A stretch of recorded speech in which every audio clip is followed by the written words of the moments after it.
right. So, hello everyone. Welcome to Giving in a Down Economy, Performance Strategies for Any Market. We're happy to have you joining us today and appreciate you taking time from your busy schedules. My name's Kimberly. I'm part of the QGIve team. And if you haven't had the opportunity to work with us before, we're an online fundraising platform dedicated to helping nonprofits raise more money. And we do that through webinars like this one today. And let me get to my next slide.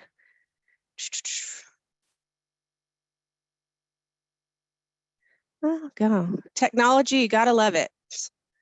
Buttons, buttons, buttons, buttons. So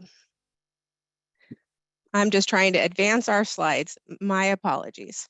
There we go. So a little bit of housekeeping as we go. We are recording today's webinar, so all registrants will receive a link tomorrow to the recording, a copy of the deck, and some other fabulous resources. So look for that email tomorrow afternoon. So we are going to be doing questions at the end of our session. So today's webinar will be about 45 minutes with an approximate 15-minute Q&A. So if you have questions throughout, please go ahead and put them into the Q&A, and we will be fielding those at the end. So I see someone raising your hand. If you do have a question, go ahead and put it into the Q&A for us, please. Okay. All right. Sorry, I'm having technical difficulties with advancing my slides. So just sharing a little bit about QGIve for those of you that may not be familiar with our background and our mission and our offerings. We've been around since 2007, and we've been helping nonprofit organizations implement and grow their online fundraising programs. And as the importance of online giving continues to grow, our mission remains the same, and that is to help others fulfill their passion to make a difference. And as you can see, we do that through a comprehensive suite of fundraising tools featuring donation forms, event registration, peer-to-peer fundraising, text giving with outbound messaging, and auction and events. All right. Oh, I see people are starting to put in the chat. That's fabulous. All right, so we do value our partnerships and are thrilled to introduce One and All, who is a strategic partner with QGIve, and they basically are a social impact marketing agency for purpose-driven brands and work with nonprofits exclusively. And today's speaker is Lori Collins, the SVP of Giving Sciences at One and All, and she is going to take over and just make sure we know everything we need to know. So Lori, over to you. Fantastic, Kim. Thank you so very much. And welcome to today's presentation on discussing the economy and its implications for charitable giving. If you didn't get enough of tennis during the recent US Open, and Kim, it sounds like you did not, you are in luck, because tracking the economy feels a little bit like watching a tennis game from the sidelines. There's all sorts of data points being lobbed back and forth. Some of them are contradictory, and it can be very difficult to understand what the summary is about what's going on. So on one hand, we've got high inflation, and on the other, we've got low levels of unemployment. In fact, we hit a 50-year low in July for unemployment rate.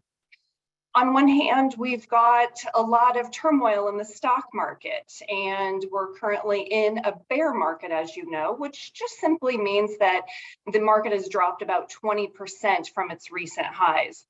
But on the other hand, we actually have the stock market is about 20% higher than it was pre-pandemic in February of 2020. So as we go through some of these real life examples and metrics, I'm going to be providing a summary statement for you all. And this is really just to kind of make sense of what's happening. And the summary statement really applies for about 80–85% of what's happening in the economy, as well as charitable giving right now. So when we look at the factors, the many factors impacting giving, because we know that we've got the highest correlation to charitable giving is not age, as most people think. In the past, that was more of a correlation, but we actually know that household income is the primary driver for charitable donations. So because of that, we want to pay particular attention to what's happening in the economy. So just on Tuesday, the latest inflation numbers were released for August, and it had dropped a bit overall. It's now at 8.3% versus June's 40-year high of 9.1%. So it went from 9.1% in June, 8.5% in July. Now it's settling at 8.3%, still quite high. And we know that there's a lot that can be hidden in averages. So when we break this apart a little bit, we see that gas prices actually dropped the most, about 11%, which is positive, but the remainder of consumer goods are still priced quite high. So this is really, of course, having an impact on the Federal Reserve hiking rates because they want to kind of stem inflation by doing that. So we haven't seen the rest of the rate hikes yet. There's more to come for sure. There's a negative correlation between inflation and consumer sentiment, as noted by the University of Michigan's long-running study. So in other words, the higher the inflation, of course, the lower the consumer sentiment. It actually touched a new low in June, and then it has risen a bit in July and August since. We know there's been a lot of supply chain issues, of course, and these continue to drive prices even higher. On the COVID side, we of course have changed from a pandemic to an endemic situation here. And there was a recent poll from Ipsos recently in the summer, and they found nearly 80% of Americans believe that COVID is here to stay. So it's just a matter of living with it. From the Ukraine war perspective, we've got a lot of support that's flowing into international relief in ways that are very much mirroring the pandemic response for human services for supporting those that provide food and shelter services. We'll go over a little bit about that in just a minute. I mentioned earlier that we've got a lot of stock market volatility right now. With Tuesday's news about inflation and the consumer price index, we actually took a little bit of a dip on Tuesday, but even still, the indices are about at 20% higher than February of 2020. So although it's down from its recent high, it's still above pre-pandemic levels. And then finally, in terms of staffing, we are seeing signs that the Great Resignation might be experiencing some pressure to slow. So research from the Harvard Business Review recently showed that the Great Resignation was not pandemic inspired. It was in fact just a continuation of a longer term trend. So it wasn't necessarily an artifact of the pandemic. However, it was fueled by exceptionally strong labor market. In July, the economy added over 500,000 jobs. And that has slowed in August. It added about just over 300,000 jobs. And this really takes us to our summary statement, that all-important summary statement that applies to so many of these economic and giving situations right now. And that summary statement is that growth is slowing, but it's still above the pre-pandemic levels. And that's an important thing to see, because it just helps us really make sense of what is happening. Let's look at some general giving trends, and let's start at the top with the Blackbaud Donor-Centrics Index. Now, this is a little bit of a past view here. This is just looking at Q1. Q2 numbers, I believe, are going to be released early next month, but it's a nice way to just get a sense of what's happening across all the sectors. And what we're seeing is, for the first time, and after 2 years of gains, we're seeing that the overall index of giving is down about 2% in terms of revenue. And we know that there's a lot of differing views in terms of what sector is being looked at. So for instance, we've got human services. You can see with that first red dot there in your screen, we can see that it's down about 30%, whereas international relief is up about 77%. And keep in mind that this is just covering Q1. So Russia's invasion of Ukraine happened February 24th. So this is just a fractional view of what we're seeing in terms of an outpouring of support for Ukraine. Now, importantly, for human services, even though it's down year over year, 30%, again, our summary statement is still going to apply here. And that is growth is slowing, but it's still above pre-pandemic levels. So if we look at it at human services giving compared to where it was in Q4 of 19 before the pandemic, it's still up 36% overall. I wanted to take a bit of a wider lens view. So we're switching from a Q1 perspective for year to date. So this is looking at January through July revenue. And this is looking at all revenue. You can see we've got a more of a direct response view, excluding those major gifts on your left-hand side of your screen. And then we've got a major giving view inclusive of those large gifts on the right-hand side. And I want to caution here that this is just January through June. Through July. This is just that 7-month view. It's not a rolling 12-month average. When we do use a rolling 12-month average, we're seeing better performance than we're seeing here. For instance, just yesterday, we did look at our full animal welfare benchmark. And when we look at the 12-month view ending end of June, we can see that overall performance is up about 8% on the left-hand view, excluding $10,000 gifts. But when we include those major gifts, it's up a whopping 60%. So that aside, I wanted to focus just on January through July, year to date. I want to get a rolling trend here compared to pre-pandemic levels, because I think a picture's worth 1,000 words to really show that our summary statement is holding here. Growth is slowing, but it's still higher than pre-pandemic levels.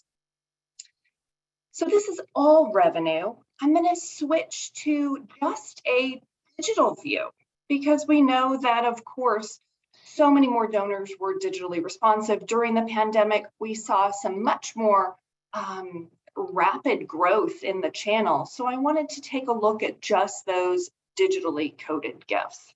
Again, we've got our same two views, excluding and including gifts of $10,000 or more. This is our human services benchmark still. And you can see the wild swing from 19 to 20 in terms of 126% increase in digital revenue for that direct response view. And even though it's been trending down, it's still 57% higher than it was pre-pandemic. On the right-hand side of your screen, inclusive of those large gifts, we've got a whopping 87% higher than pre-pandemic. That's all great and fine. That's what's happening right now. We're not currently in a designated recession. So of course, everyone's question is, what will happen if and when we get to a recession? So the best indication of the past is really what did transpire after some of these recessions or natural disasters, etc. So this is a nice benchmark that is calling out some of those crises and different recessions, etc. So we've got those highlighted in color, of course. This is, again, the human services benchmark from One and All. It is excluding gifts of $10,000 or more, so more typical to a benchmarking view. And you can see that the highest spikes are going to be not only the pandemic, but natural disasters. However, if you look at 2008 and 9, This is the Great Recession that was brought on by the financial crisis that you see highlighted there. You can see that giving did spike up after that financial crisis. During the financial crisis, during the Great Recession, we did see a spike in charitable giving. So I'm going to kind of unpack that a little bit. We know that showing need is paramount for generating generosity, and it's important that we have need in either our communications to supplement what's happening right now, both in the community. Maybe I see a tent city sprouting up where I perhaps never had seen it in the past. Maybe I'm seeing it on the local news, or perhaps less in scale, but just as important, maybe I see it in the communications for those organizations that I might follow and support. So we know historically that giving follows need, so it's very important that we have that PR and communication plan so that we're just not assuming that our donors and supporters understand the need that our organization might have, either currently or in the future, in the case of a recession. One tailwind that I think is quite helpful for those fundraising right now is that we've got a positive consumer sentiment that understands that sometimes current demand for services is still spiked. So this particular survey we conducted in Q2, this was in a local market in support of a regional food bank client. And we really wanted to understand that compared to before the pandemic began, what do you feel current demand for food bank services is? We know in the headlines, I just read an article that was citing Feeding America and different food banks, and one in particular on the West Coast said, you know, our demand for services is about double compared to what it was pre-pandemic. And so the question becomes that we can answer through market research, do our supporters and donors understand that? And in this case, the answer was a resounding yes. We had 78% of the charitable donors in this East Coast market that said, yeah, compared to before the pandemic, current demand for local food bank services is actually higher. And we can see a breakout by generation on the right-hand side of your screen. I like to joke that for all generations that don't get their news off of TikTok, they understand that demand continues to be heightened. And that's a positive for us because we can reinforce that in our PR plans as well as in our communications so that people understand the ways that that translates to perhaps your organization and, more importantly, what they can do to help. So we're going to switch focus here and we're going to talk about growth. So we've covered the macroeconomic trends and the headwinds and tailwinds that we have. So let's talk a little bit about what we can do to affect growth on our own lists. So this is a favorite slide of mine. It talks about the 6 growth levers that we can impact. And ideally, all 6 are kind of tuned and they're humming properly and they're optimized. That's kind of a wish list. I think that I've yet to encounter a program that is optimized. It's usually the active tense of optimization, of course. And that's great because that means that we have a little runway to improve. In general, these 6 levers really, I would argue that the ROI of them is larger as you go to the right of the dial. So in other words, planned giving has a lot of opportunity for a high return on investment compared to dollars invested, as do the cultivating major donors. Those 2 dots in gray typically have dedicated programs. And so those ones I'm not going to spend too much time talking about today. I'm instead going to focus more on the direct response view of everything from leveraging your brand in the market, stewarding your supporters, cultivating and growing monthly donors, and growing digital. So that's our focus for the next few minutes so that we can understand what we can do to influence and impact growth so that regardless of what is happening in the economy, we are actually well suited for sustainable growth long term. Let's talk a little bit about each of these four. This, of course, is going to have more of a research and analytics approach because it's me talking here. And I'm a firm believer in data-driven strategy, of course. And I think that there's a lot we can leverage, not only from what's already been done in terms of, say, research on charitable giving, et cetera, as well as analytics, but there's a lot that we can influence from our own brands.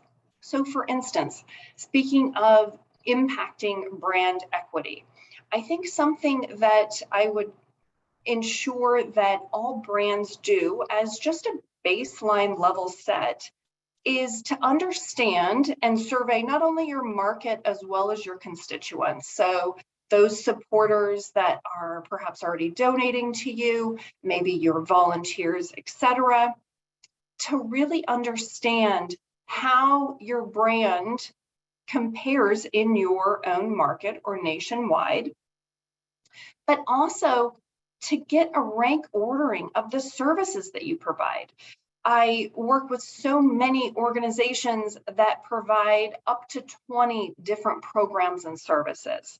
And if you don't know how those programs and services rank order amongst your target population, whether that is your current donors to talk about cultivation, or whether that is the charitable market outside of those current supporters, so that you can get more supporters and perhaps younger, et cetera, a really important step is to do the research on your own brand and on your own services to really get that sense of a relative ranking.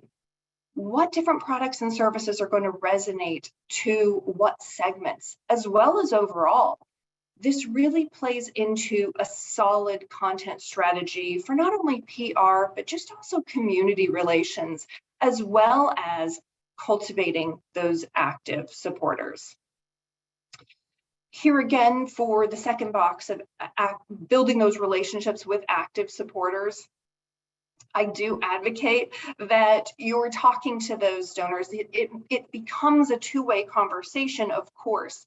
And one easy way to do this from a direct response perspective is, of course, supporter surveys, whether this is a donor volunteer survey. I think those are the lowest cost. So those are certainly the lowest cost options there compared to, say, a wider view of surveying the charitable market of your donors. In terms of cultivating those active supporters, I think that that's perhaps the easiest way. Again, more of a mass market view, but making wellness calls and, of course, inviting engagement. Anytime you can get engagement for education, you just get that amazing, not only rush of serotonin, but also just the head nods and those people, those supporters leaving your organization to say, I had no idea. I had no idea all the cool things that you did. There's nothing quite like that high in terms of getting that live engagement. Monthly supporters. This is something that we are huge advocates of, and I know that it is something that is top priority on many of your lists in terms of not only acquiring more supporters, but also converting existing donors to monthly supporters. So in terms of looking again at the research, we do a ton of research on monthly sustaining givers. And what I really want to look at and make sure I'm communicating to you all in terms of research for the greater good, is that we do a lot of charitable research on why existing donors are not monthly supporters. And I think it's really important to understand those reasons and address them in your communications. So let me give you a hint of what that looks like. Donors who give charitably to organizations that are not currently giving to any organizations in a monthly capacity, their number one pain point and barrier is that they want to feel in control of their own giving. And this is something that we can address.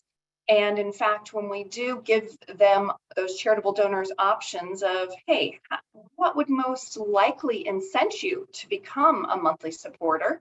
It's all about that donor feeling in control. So being able to stop or pause or start their giving very easily are tactics that those charitable supporters say, yeah, that might help sway. So it's just a barrier that we can control in terms of our communication. I have listed there targeting offers by age. This is one that there's still a lot of differentiation when we conduct offer testing in market. There's a lot of differentiation by age or generation. And that is because, as you all know, we did a phenomenal job in this industry at training our older donors for decades that efficiency was king. And so any targeted offer that is going to, say, boomers or seniors, we want to make sure that that efficiency or the time, the cost savings element is noted, because that's going to resonate more with that group. Whereas younger donors, Gen X and millennials, and even some Gen Zers, they are more swayed by impact, the higher impact that a monthly or sustaining gift might have. So I think that knowing your target audience and, of course, doing the math behind the scenes, looking at a 5-year long-term value by generation, super easy to do, very inexpensive to just get age appended to your file if you don't already have it. But that provides the ultimate in a data-driven strategy so that we can use those data points of LTV or long-term value by generation to say, well, which generation is the most valuable? And let's target our offers based on who we want to target more of. Speaking of targeting, there's no better way than through digital and growing digital.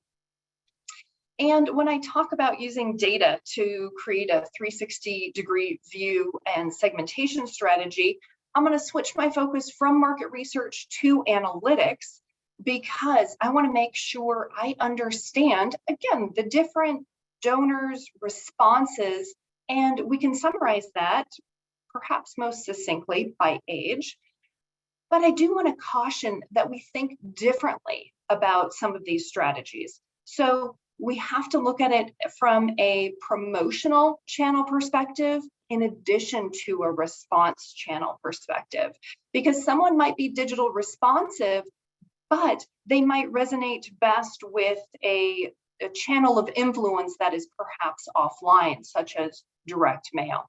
So I think Gen X, my generation, is a great example of that we're digitally responsive, but we're still going to react to those things that are more salient, perhaps right in front of us.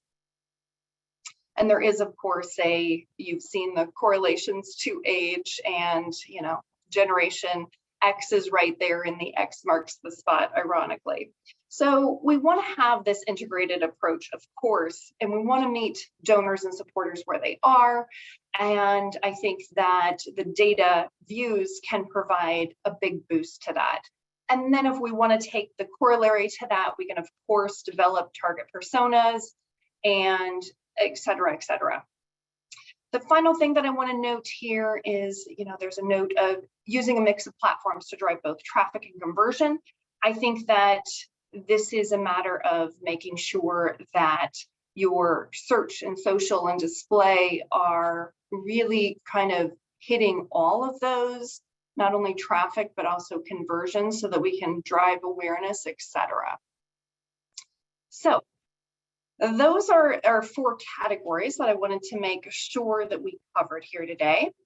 And I'm going to open it up for questions. Kim, what do we have? Well, thank you. Thank you. So that was fabulous. I do want to share an early question we had. Nancy asked, are you using revenue and giving interchangeably? Oh, that's a good question.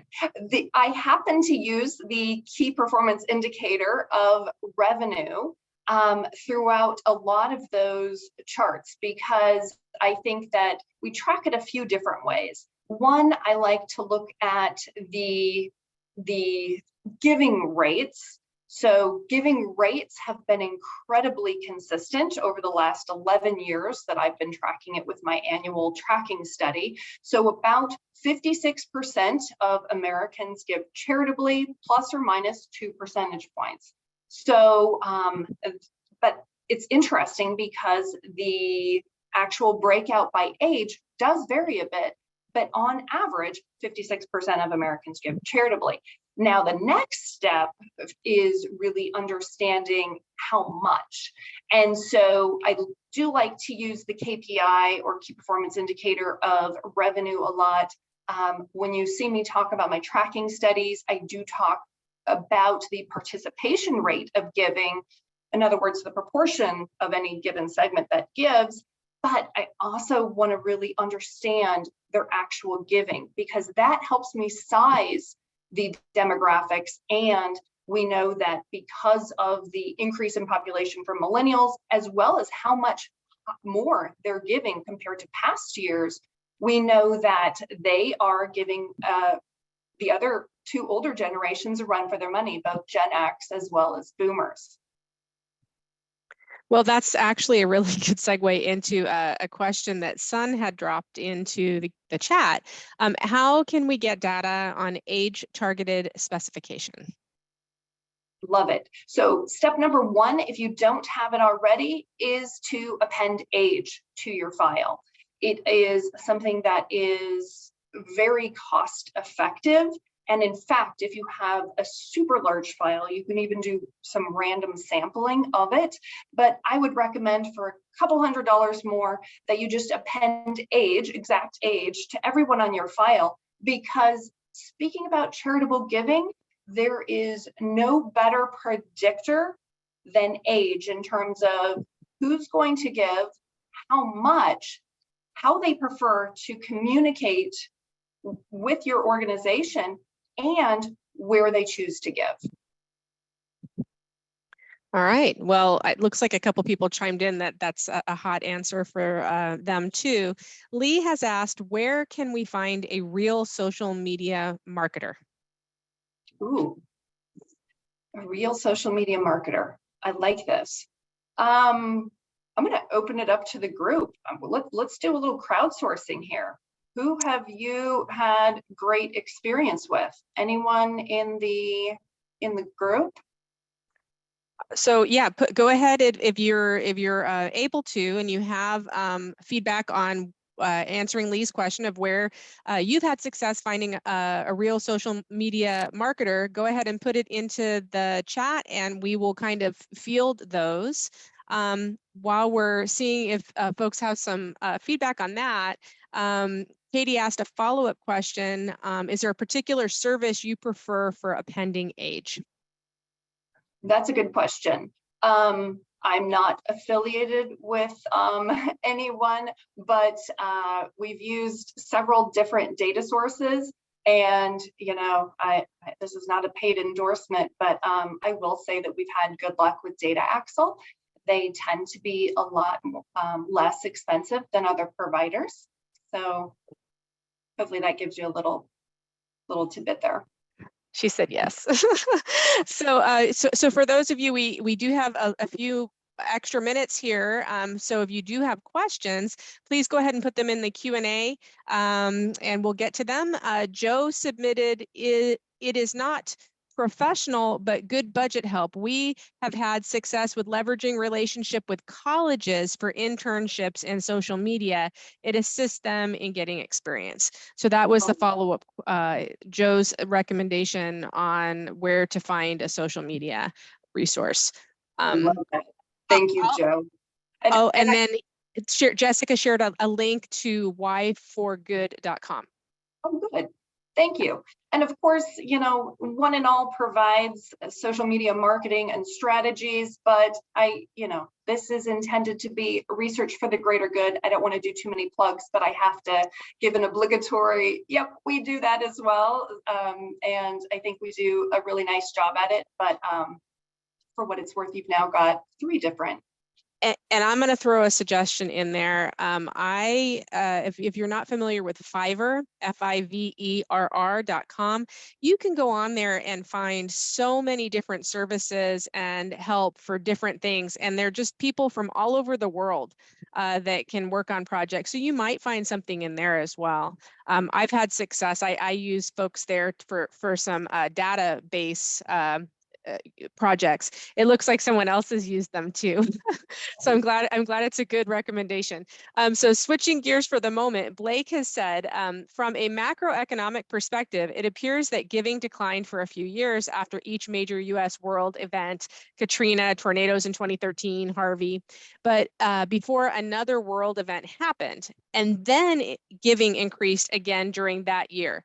Apart from the 6 steps recommended to increase giving, are there any other recommendations to keep constant and or increase giving? The great question. And you're right that giving is very responsive to need, right? So it does ebb and flow. But the fantastic thing about us humans are that we do respond to need. When those who are in need help, we respond. That said, if I had to just give one tip for sustainable revenue long-term, that is focus on growing your monthly sustaining giving program, because that is for the most part a set it and forget it initiative. You don't have to worry as much about donor retention. And this is something that, coming off of the pandemic highs, I am seeing that retention is lower. And this is an area that it doesn't follow the standard summary statement of growth is slowing, but it's still above pre-pandemic levels. For many organizations, I am seeing that retention took a dive, but those organizations that have a much higher proportion of their revenue coming in through sustaining revenue, such as monthly giving. So those organizations that are seeing 15-20% of their overall revenue come in from a sustaining perspective, they are continuing to grow their retention rates because it's just more of a set it and forget it strategy. The LTV, or the long-term donor value, tends to be much, much higher for a monthly donor. So I think anything you can do, including outside of the box thinking, to grow those monthly givers is going to be the number one thing that you can focus on. And that actually, we had a pre-submitted question that kind of ties perfectly into that, Lori. So what are some of the best tactics that One and All thinks of for growing a monthly giving program?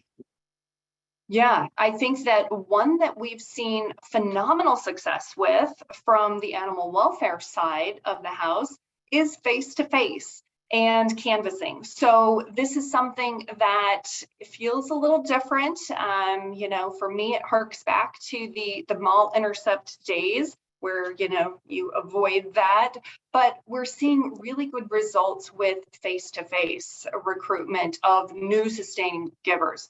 Now, big caveat is that they have a longer break even.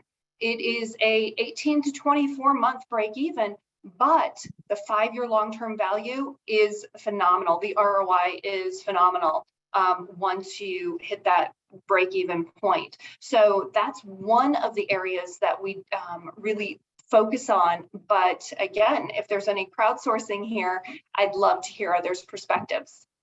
Yeah, if anyone has some thoughts or some feedback you'd like to put into the chat in follow up to kind of maybe things that you've seen for retention and growing your monthly giving. We Yeah, did I have, can jump in, Kim, oh real quick yeah, on that, please, just before we go to Brendan. the next one. Sorry, I've just been sitting and listening to Lori. Thank you. That was a great presentation, and I couldn't agree more.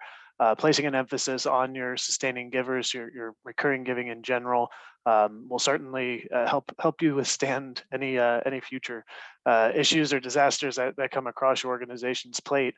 I think a lot of our clients have found a success, and this is a bit of a plug, but just kind of sharing for the audience, and prompting for recurring through their digital means. So not just a targeted approach or send or direct response campaign specific to recurring giving, but within the giving process, reminding folks that are trying to go the one-time route that there is an option to do this as a recurring gift.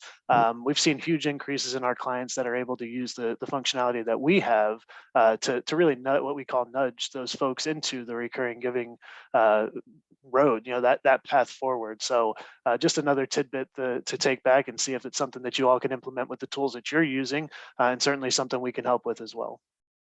And thank you, Brendan. And so, yes, I should probably say I have a couple of my other Q givers on the call here, and Brendan's one of those. So another question, maybe Brendan, you stay on here. Lori, I'd love to hear both of you on this one. How do you get board members to recruit donors? I am a one-gal band. That's the perennial question right after how do you get event donors to convert, right? Because there's sometimes a conflict in my experience that board members, there is that expectation, but anytime you talk about fundraising, I think that there is this instant aversion to like, well, wait, I don't want to be that person that is, calling for money type thing. But I think that here again, it's no different. It's a microcosm of what it is for mass marketing, right? Because anytime you can get engagement, whether it's a one-on-one or at scale, I think that you're going to be money ahead. So anytime you can have a tour, anytime you can have a review of the good that's done, you're going to have higher engagement, higher retention giving, etc. Brendan, what are your thoughts? I'm always going to be on the tool side, right? That's where we come into play here. Give them the tools that they need to be successful. We see a lot of folks use peer-to-peer fundraising approaches with their board members and leverage the tools that we make available to them to really expand that reach. Then it's almost counterintuitive, but it's the opposite.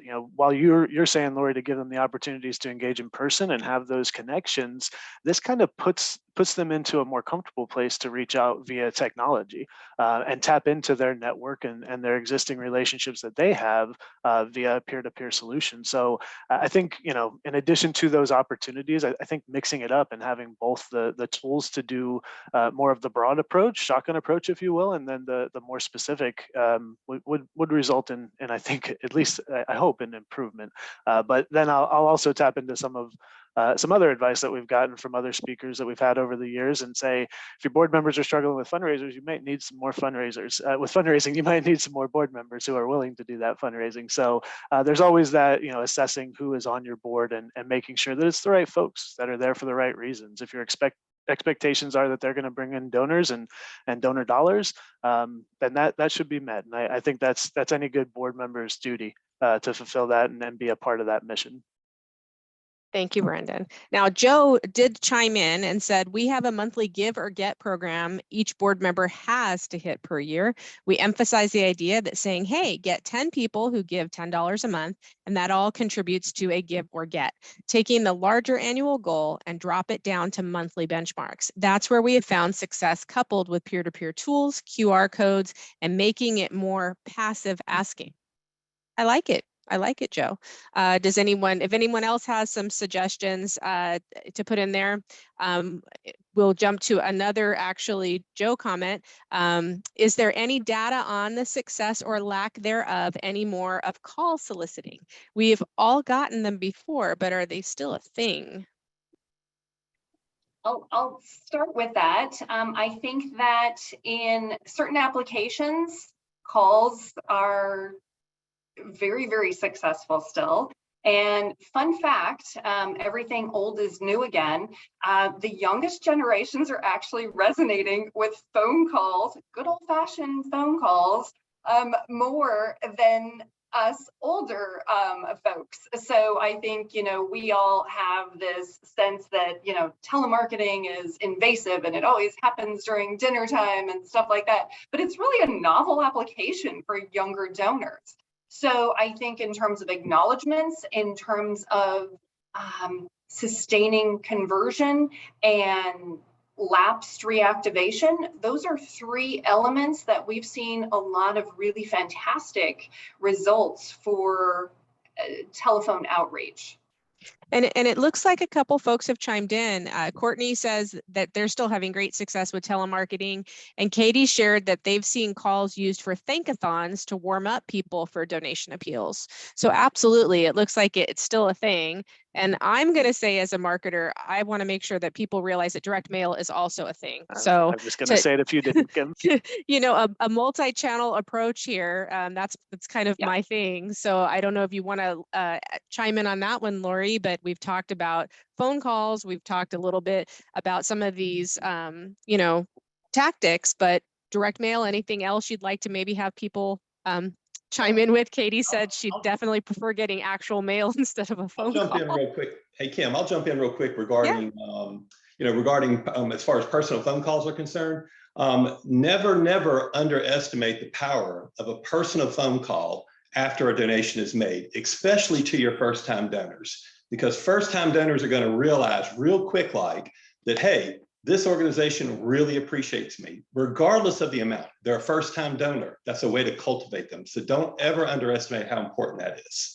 Thank you. And that's another one of my QGIF peeps there, Jack. Thanks, Jack Nelson. So if you have other questions, please put them in there. But I do want to point out that we've had some incredible topics today. And if you are not already familiar with the QGIV resource library, this would be a great time. In the follow-up email everyone's going to get tomorrow, we are going to put different links to resources. And I'm going to make sure that we include the QGIV generational giving study, because I think that really will help with kind of identifying some of the things we talked about today, like what is resonating with each of the generations. And there's some other great things in there that we've got things on volunteerism, we've got things on recruiting boards, all these kind of things that we've chatted about. You can go search and you can sign up actually to receive different resources. But Joe has chimed in. As the executive director, I also send a handwritten note to all donors after events, and that has been very successful. And yeah, I agree, Joe. I've heard quite a few folks say that it's just the old-fashioned way. It really does resonate. So I'll do another plug for our resources, Kim, the generational giving report specifically. And I say this because there's been some questions around generational targeting and how we best approach the varying folks based on their age and what they want. One of the very surprising things that came out of, to your point, Kim, that came out of that study was that millennials and the younger generations, we do look for that personal touch. We do look for the novelty of receiving something by mail. It's an exciting moment in a lot of ways. Rather than sifting through our inbox, we'll go to the mailbox and actually act on those things that we get. So just wanted to continue to plug that, and there's a lot more insights in that generational giving report as well that you all can take away and apply as you need to. Thank you, Brendan. I agree. We recently did a multi-channel marketing panel webinar. So sometimes you can go back and see some of our on-demand webinars also on our website. And I think I was amazed when I looked at statistics on how many emails we are inundated with on a daily basis. So I really feel like you can't put all your eggs in one basket. You really have to mix it up. And I think that's what we're kind of seeing here as a group. Yeah, Sun has I asked a would question agree with though. that, Oh, yeah. Kim. And just a final note on that. I think that that's a question we ask in just about all of our donor surveys, as well as general charitable donor surveys, in terms of, hey, what's your preferred method of communicating, and what does the media mix look like? You know, what proportion is it of email versus direct mail, telephone, etc.? Of course, spoiler alert, it varies by age, as Brenda was talking about, but also email tends to be the largest channel of preference for communications. But I also, to your point, Kim, I think that it's an easy channel to ignore, right? So it's a little bit different to receive something tangible, physical, and it does have a differing engagement. So I think that, again, going back to the integrated marketing approach and meeting donors and supporters where they are is the gold standard. Well, thanks, Lori. And I just want to remind people that direct mail comes in all shapes and sizes. And there are stats out there that kind of say, you know, what an oversized postcard versus a large, you know, catalog envelope versus a letter size. I mean, and each of them have different open rates. So it's really worth looking at. Now, I don't know if Sun got his question answered. It looks like some folks chimed in, but Lori, the question was, what is the service for me to get age targeted report data? And someone said Axel. Data Axle. Yeah. Data and Axle. Again, I'm not plugging them. I don't get any kickbacks from that. This is just from own personal experience. We've used a lot of data append providers, and there's a million out there. They typically, you know, it's more of a commodity these days, but we have had good success with inexpensive pricing using Data Axle. You know, and Joe, you get like the prize for the best questions. Do you have any do we have any resources or examples or suggestions on donor surveys? Lori, Brendan, Jack? This is like I'm not aware of any. This is near and dear to my heart. This is, you know, something I've spent a couple decades doing. So I've got some great examples of donor surveys, market surveys, and I can provide some of those examples or just resources, really. Basically, there's a couple different ways and different types of questions that you can ask. Anytime you have a donor survey, I do want to make a plug that it's very, very different than a market research study. A market research study is going to utilize panels, those that have opted in to take surveys in exchange for points redeemable for gift cards and the like. When you are surveying your donors, make absolute sure that the questions are tight, really tightly mapped to what you want to understand, and no more than, say, 4 or 5 minutes. I would even venture you lower on that, even if you have a 2-question survey to say, maybe it's a net promoter score, and we can, you know, you can Google that, get examples. You can get our exact wording, which I think is lessens the ambiguity a bit. I'd love to share our question wording, because even if you just ask net promoter score plus a follow-up question, that is going to take just a couple minutes for your donors, and it's going to be less invasive. And this is another reason to do an age append, so that you can actually append the age to the survey results respondent, so that you can glean that information without asking such a potentially invasive question. And for those of you that are wondering, in the follow-up email, we are including Lori's contact information so that you can reach out to one and all, and absolutely take her up on her offer to share some of that verbiage and examples with you. Nam, thank you. I'm glad that this has been good for you. Speaking of surveys, it's a good segue. As you guys are hanging up today, as we end in the next few minutes, you are actually going to be prompted by a survey for QGIV with 4 questions. And if you could take it, it would help us. We do build our resources and choose our webinar topics and things, blogs, ebooks, everything that we do based off of your feedback. So please look for our survey. So it looks like we're pretty much wrapping up. There's no other questions. Lori, I want to thank you again. This was just fabulous.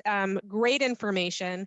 I'd never, you're a data scientist. It's just amazing. I could sit here and talk to you all afternoon. So for those of you, reminder, you will be getting the recording tomorrow. We have some great resources for you to take a look at. If you had seen our background, we have a QGIV conference coming up. So if any of you are going to be in the Central Florida area, we're going to be in Orlando, October 2nd through 4th with the first annual QGIV user conference. Would love to see you. So I think that wraps it up, and we hope that you found this helpful. And thank you again for spending your day with us. Thanks so much, team. Great conversation. Bye.